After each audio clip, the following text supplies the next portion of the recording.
अचलपूर परतवाडा परिसरात अल्पवयीन व तरुण मुलींना फसवून त्यांचे लैंगिक शोषण व ब्लॅकमेल केल्याच्या धक्कादायक आरोपामुळे संपूर्ण परिसरात संतापाची लाट उसळली आहे। सोशल मीडियावर या प्रकरणाची संबंधित आक्षेपार्ह व्हिडिओ व्हायरल झाल्याचा दावा केला जात असून आरोपी मोहम्मद आयान मोहम्मद तन्वीर याच्यावर कठोर कारवाईची मागणी जोर धरत आहे। मिळालेल्या माहितीनुसार आरोपीने मोठ्या संख्येने तरुणांना प्रेमाच्या जाळीत ओढून त्यांचे शोषण केल्याचा आरोप आहे। तसेच 350 पेक्षा अधिक आक्षेपार्ह व्हिडिओ सोशल मीडियावर व्हायरल झाल्याचा दावा केला जात आहे।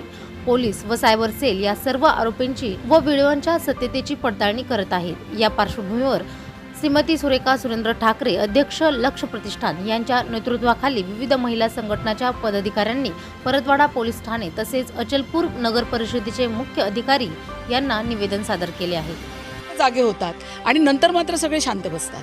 मग याच्यावर उपाययोजना म्हणून सातत्याने काय होतं, महानगरपालिकेची जबाबदारी आहे। मग CCTV कॅमेरे बंद आहे, तुम्ही गस्त घालता, तुम्हाला या निर्जन जागा लक्षात येतात, जिथे धोके आहेत अशा जागा तुम्हाला लक्षात येतात, मग तुम्ही किती पत्र दिले महानगरपालिकेला?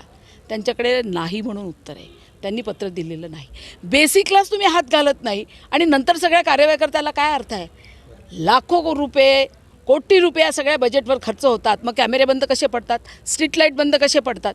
जिथे ट्युशन्स घेतल्या जाते आम्ही आता त्यांना उपाययोजना दिल्या। आम्ही सगळ्या महिलांनी आम्ही फक्त नुसतं तक्रारी करण्यावर थांबलेलो नाही, तर त्याच्यावर उपाययोजना म्हणून आम्ही त्या लोकांना सांगितलं की जिथे क्लासेस चालतात त्या ठिकाणी मुलं फी देतात, आई वडील कष्ट करून फी देतात आणि मुली जर अशा पद्धतीने तिथे जाऊन जर वेगळे धंदे करत असेल तर त्या पाल्यांना माहीत नसते। म्हणून त्या क्लासमध्ये गेल्यानंतर त्याचा थंब घेतला पाहिजे, त्याचं सर्क्युलर काढलं पाहिजे आणि ते पत्र तिच्या आईला वडिलांना घरी पाठवलं पाहिजे की 2 तास आमच्या क्लासमध्ये तुमची मुलगी आहे, इतके वाजता क्लास सुरू होते, इतके वाजता क्लास संपतो, याच्यानंतर जबाबदारी तुमची आहे। फक्त पोलीस डिपार्टमेंट, सामाजिक संस्था, संघटना, पक्ष यांनी फक्त हे सगळं करून चालणार नाही। त्याच्यामध्ये सगळ्यांना, आईवडिलांसहित, भावांसहित सगळ्यांना, युवकांना, महिलांना सगळ्यांना याच्यामध्ये समाविष्ट व्हावं लागेल। संतापजनक, घृणास्पद असं एक प्रकरण उघडकीस आलेलं आहे आणि सातत्याने 3-4 दिवस झाले मीडियावर हे सगळं फिरत आहे। संपूर्ण देशासमोर आणि संपूर्ण सोशल मीडियाच्या माध्यमातून सगळीकडे गेलेलं आहे।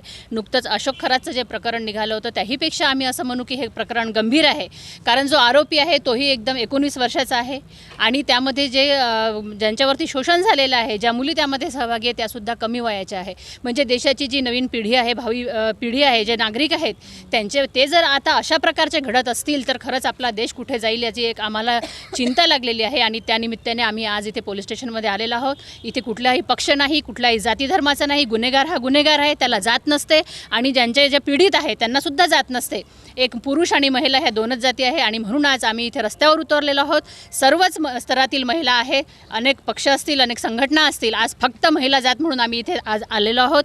आणि आता यामध्ये ज्या प्रशासनाच्या ज्या सोयी इथे कमी पडत आहे, जे त्यांचं शासन आणि सुव्यवस्थेचं जे काही आम्हाला इथे कमतरता जाणवत आहे त्या ठिकाणी आता आम्ही पोहोचणार आहे। ते कुठलेही कार्यालय असो, नगर परिषद असो, तहसील ऑफिस असो किंवा आणखी कुठलं SP ऑफिस असो, आम्ही प्रत्येक ठिकाणी जाणार आहे। ज्यांची जी जबाबदारी आहे त्यांच्या लक्षात आणून देणार आहे या निमित्ताने। आणि त्यांच्याजवळ काही कमी असेल, म्हणजे जिथे शासन कमी तिथे आम्ही आता इथून आम्ही असंच बोलणार आहोत प्रत्येक ठिकाणी। जर तुम्हाला तुमचं काही मॅनपॉवर कमी असेल तर आमचा घ्या। आम्ही सामाजिक क्षेत्रामध्ये काम करतो, ह्या ज्या महिला आहेत, आम्ही घर सोडून बाहेर जे काम करतो, समाजात वावरतो, त्यामुळे आमचीसुद्धा जबाबदारी वाढलेली आहे या निमित्ताने। आणि म्हणूनच आज आम्ही शासनाला सुद्धा एक विश्वास देऊ इच्छितो की तुम्हाला जिथे वाटेल तिथे आमचं सहकार्य घ्या, आम्ही तयार आहोत। आणि रेमानिया हाई स्कूल की प्रिंसिपल चांद फातिमा, ये जो भी प्रकरण हुआ ये किसी जात धर्म का नहीं है, ये लड़कियों के साथ सभी जो बच्ची है उनका प्रकरण है।